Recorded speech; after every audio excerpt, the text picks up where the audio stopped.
History में पहली बार किसी स्पेस क्राफ्ट ने सूरज के एटमॉस्फेयर के अंदर दाखिल होने की हिम्मत की है। पार्कर सोलर प्रोब का ये कारनामा हिस्ट्री में हमेशा याद रखा जाएगा, क्योंकि इतनी ज्यादा गर्माइश ना ही कोई मेटल बर्दाश्त कर सकता है और ना ही दुनिया का सख्त तरीन पत्थर। तो फिर सवाल उठता है कि आखिर पार्कर सोलर प्रोब इतनी गर्माइश में मेल्ट क्यों नहीं होता।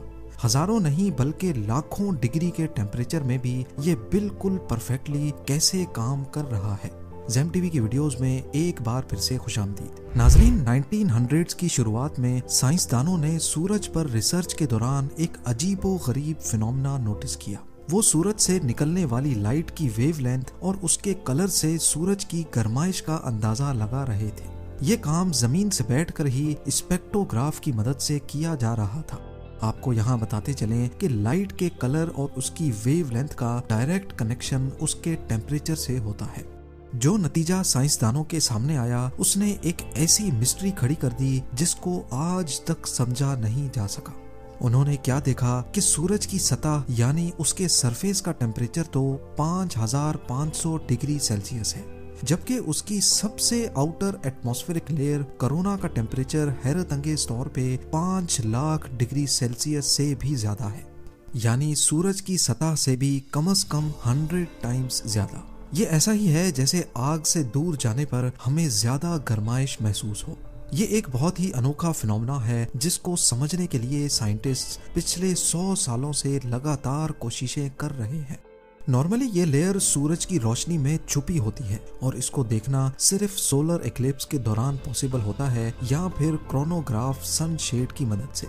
1958 में नासा की एस्टेब्लिशमेंट के बाद कई स्पेस मिशंस का आगाज हुआ। एक के बाद एक सैटेलाइट्स और स्पेस क्राफ्ट्स ने पहली बार स्पेस में कदम रखा।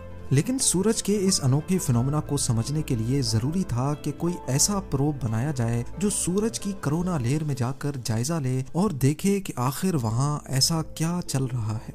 वो प्रोब 5 लाख डिग्री सेल्सियस की गर्माइश में भी सूरज से निकलने वाली रेज पर स्टडी कर सके।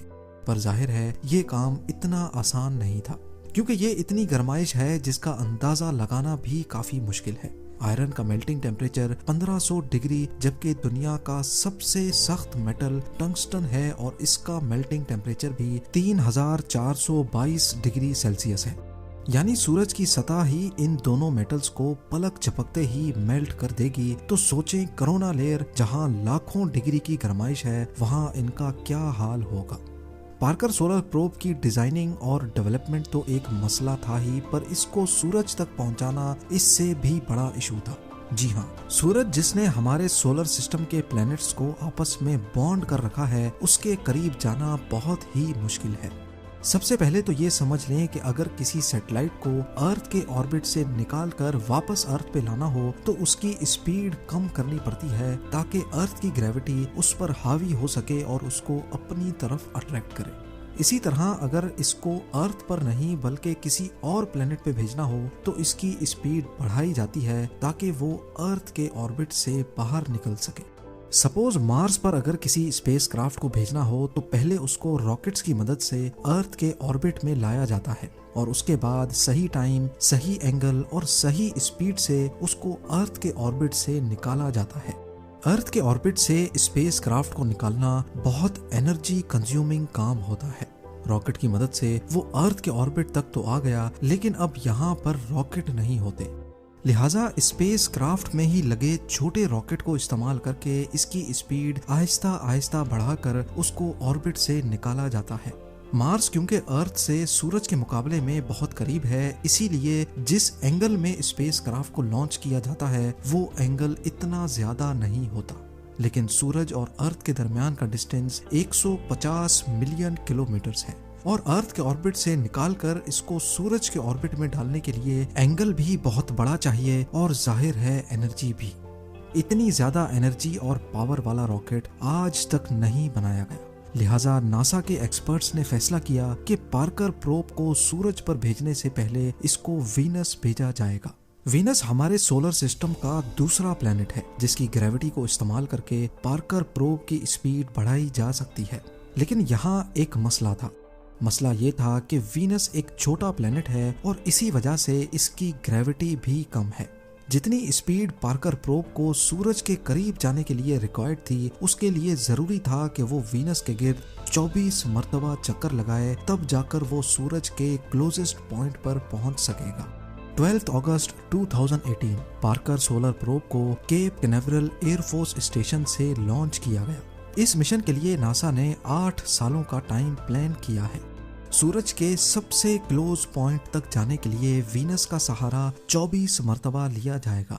हर एक चक्कर में 37 घंटे ऐसे होते हैं जिसमें सूरज पर रिसर्च करने का मौका मिलता है। यानी टोटल 8 सालों में ये प्रोब सूरज पर 900 घंटे की रिसर्च कर पाएगा। 28 अप्रैल 2021 ये वो दिन था जब नासा ने कंफर्म किया कि पार्कर प्रोब अपने 8वें चक्कर में सूरज की कोरोना लेयर में सक्सेसफुली दाखिल हो चुका है। कोरोना का मिस्टीरियसली सूरज की सतह से भी 100 टाइम्स ज्यादा गर्म होना वाकई एक हकीकत था जिसको पार्कर प्रोब ने भी वेरीफाई किया। लेकिन ऐसा क्यों है? कौन सी ऐसी ताकत है जो मिस्टीरियसली कोरोना लेयर को सूरज की सतह से भी ज्यादा गर्म कर रही है? इस पर अभी तक रिसर्च चल रही है। अब आ जाते हैं हम अपने मेन सवाल की तरफ कि आखिर इतनी ज्यादा गर्माइश में पार्कर सोलर प्रोब मेल्ट क्यों नहीं हो रहा। पार्कर प्रोब की जो साइड सूरज को फेस किए हुए है, वहाँ एक हीट शील्ड लगाई गई है जिसको कार्बन फोम से बनाया गया है। ये कोई आम फोम नहीं है, बल्कि इसको अल्ट्रामेट कंपनी ने खास तौर पर सूरज की गर्माइश को एब्जॉर्ब करने के हिसाब से डिजाइन किया है। ये फॉर्म अंदर से 97% खाली है, जो हीट शील्ड को और ज्यादा इफेक्टिव बनाता है। इसके अलावा इस पर कार्बन कंपोजिट की एक लेयर भी चढ़ाई गई है जिसको ग्रेफाइट और रेजिन से मिलाकर बनाया गया है। ये मिक्सचर हीट शील्ड की दोनों साइडों पर लगाकर इसको सुपर हीट किया गया, जिससे ये कार्बन की प्योरेस्ट फॉर्म में बदल गया। और हम सब जानते हैं कि कार्बन की हीट कंडक्टिविटी बहुत अच्छी होती है। और आखिर में इस हीट शील्ड की वो साइड जो सूरज की तरफ है, उस पर वाइट सिरेमिक पेंट भी किया गया ताकि सूरज की ज्यादातर रोशनी अंदर दाखिल होने से पहले ही रिफ्लेक्ट हो जाए। हीट शील्ड के अलावा पार्कर सोलर प्रोब का बकाया हिस्सा ऐसे डिजाइन किया गया है कि वो हमेशा हर वक्त इस शील्ड की परछाई में ही होगा। पर इन सब चीजों के बाद भी पार्कर प्रोब ज्यादा से ज्यादा 2500 डिग्री सेल्सियस की गर्माइश ही बर्दाश्त कर सकता है, जबकि कोरोना का टेम्परेचर 5 लाख डिग्री सेल्सियस है। अब ये इतनी गर्माइश कैसे बर्दाश्त कर रहा है, ये समझना भी काफी आसान है। लॉ ऑफ थर्मोडायनेमिक्स के मुताबिक हीट को ट्रांसफर होने के लिए भी कोई मीडियम चाहिए। जैसा कि गर्मियों में अर्थ पर हवा में मौजूद पार्टिकल्स और वेपर्स अपने अंदर गर्माइश लेके चलते हैं, जिनकी वजह से हमें रात के वक्त भी गर्मी लगती है।